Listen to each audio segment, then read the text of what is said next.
Ngayong Lunes Santo, patuloy ang pagdating ng mga biyahero sa mga sakayan pa probinsya tulad ng mga Pantalan. Sa Batangas Port, may ilang biyahe ng fully booked. May ulat on the spot si Bam Alegre. Bam!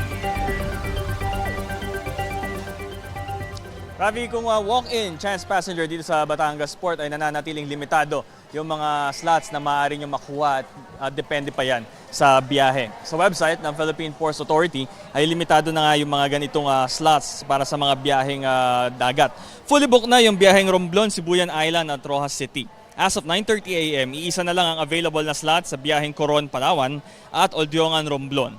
2 pa sa Katiklan, sa Aklan at 5 sa Puerto Galera. Marami pang available na slot sa biyaheng Calapan, Oriental, Mindoro. Nananatili ang mahigpit na seguridad sa Batangas Port. May mga help desk din na nakaantabay para sa mga pasahero.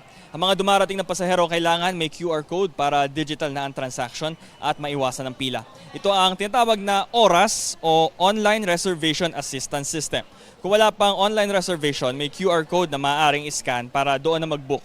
Kung walang data o kaya online access, may pila rin sa harap ng Pantalan para sa passenger assistance. May ilang pasahero na ngayon na sinamantala ang magbakasyon naman sa Puerto Galera. Sa halip na sumabay sa mismong holiday, pakinggan natin yung pahayag ng ilan sa mga turista na ito.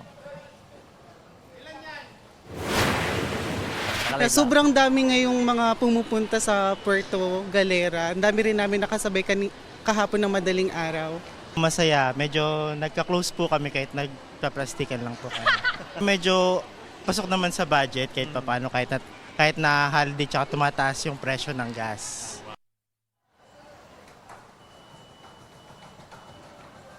Ravi, sa estimate ng Philippine Ports Authority ay nabawasan ng 10% yung mga pasahero ngayong taon kumpara nung nakaraang taon yan dahil na rin marahil daw sa epekto rin ng oil price hike. Dito sa ating likuran, ito makikita ninyo yung passenger assistance para dito sa bagong sistema na tinatawag na ORAS. Rafi?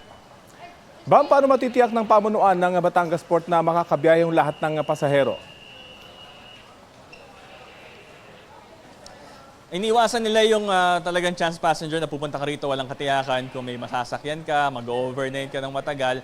So isa sa sentro dito nga itong bagong policy na to na may digitization, yung oras na sa tulong ng QR code and doon sa website malalaman mo kung anong mga biyahe yung available sa'yo. And once meron ka nung QR code na yon, confirmation na mayroon kang slot na ma-avail. Pagdating sa ticketing counter, mas swabe na yung transaction. Ibig sabihin, may nakalaan na slot sa'yo, hindi yung nagbabakasakali ka na walang masasakyan.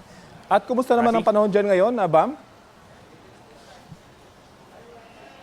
Maalinsangan ngayon dito sa Batangas Port. Kaya nga itong passenger assistance desk na nasa ating likuran ay ililipat na dito sa loob matapos yung inspection ng PPA kasi nga mainit para sa mga pasahero. No? So at least kahit habang pinoproseso nila yung kanilang biyahe, at least aircon sana. Rafi.